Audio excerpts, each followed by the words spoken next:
I recently spent a week in Walt Disney World and didn't step foot in a park. Was I bored? No way. In fact, I didn't even get to do as much as I had planned. Let's see what there is to do at the Walt Disney World Resort that doesn't include parks. If you're staying in a Disney resort, which I was, each resort has their own menu of activities available, and you don't need to be a guest of that particular resort to participate. Some of these cost extra, but some are free.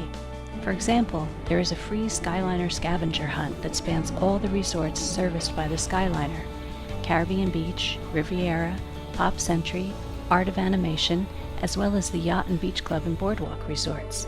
That's a lot of time and effort. You could spend an entire day doing this scavenger hunt, or just do it when you happen to be at these locations for other reasons. You can ask for a scavenger hunt sheet at the front desk of any of the Skyliner hotels. I think most everyone has heard of the hidden Mickey hunts, but while at Caribbean Beach Resort, I found a hidden Sebastian hunt, which is also free. He's always pretty close to the front desk staff, and when you find him, you just need to show proof in a photo at the front desk and you'll get a pin and a sticker. There are campfires nightly at many resorts, as well as outdoor movies. You can get a schedule either at the front desk or see these signs around the resorts. Some of the activities are arts and crafts and have a fee as indicated on the activities sheet. I chose to make a Mickey tie-dye t-shirt. Cost $21 and change after tax for an adult-sized shirt. You can also hire a boat for a fishing excursion at various resorts. These can be pretty expensive in my opinion. Another underrated thing you can do at your resort is enjoy the amenities. The beach at the Beach Club, for example, is really nice, but I hardly ever saw anyone on it. You can have a nice beach day with a view of the boardwalk while watching the boats, and at night you can see the Epcot fireworks from the beach as well. At the Polynesian, you can view the Magic Kingdom fireworks every evening.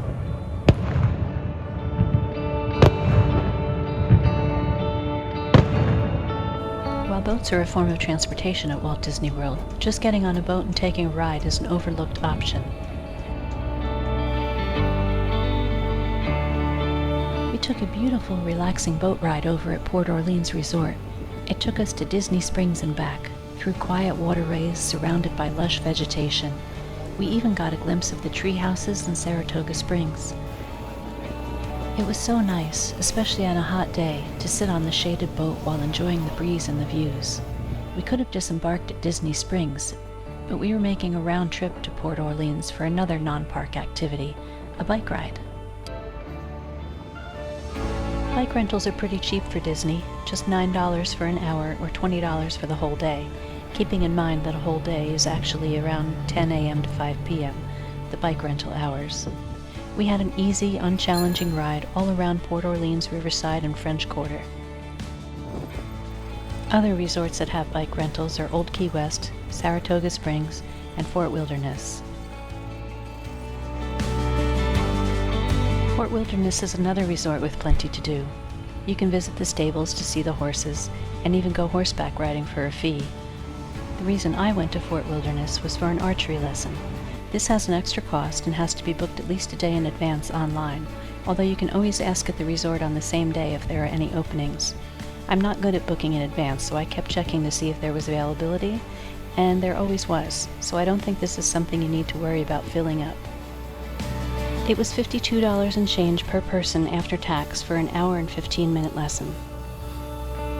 Since I was a kid, resort hopping on the monorail has been a popular thing to do, but you don't have to limit yourself to monorail hopping, and the Skyliner scavenger hunt is an example, but you can explore the food options at different resorts too.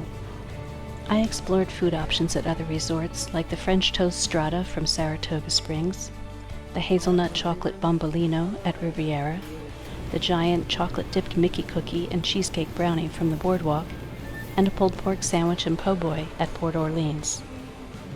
Of course, there's always Disney Springs and the many food, drink, and shopping options there, but there are also less obvious things like yoga at the Boardwalk, hula lessons at the Polynesian, and on Sunday mornings, the Port Orleans Beignet Dash.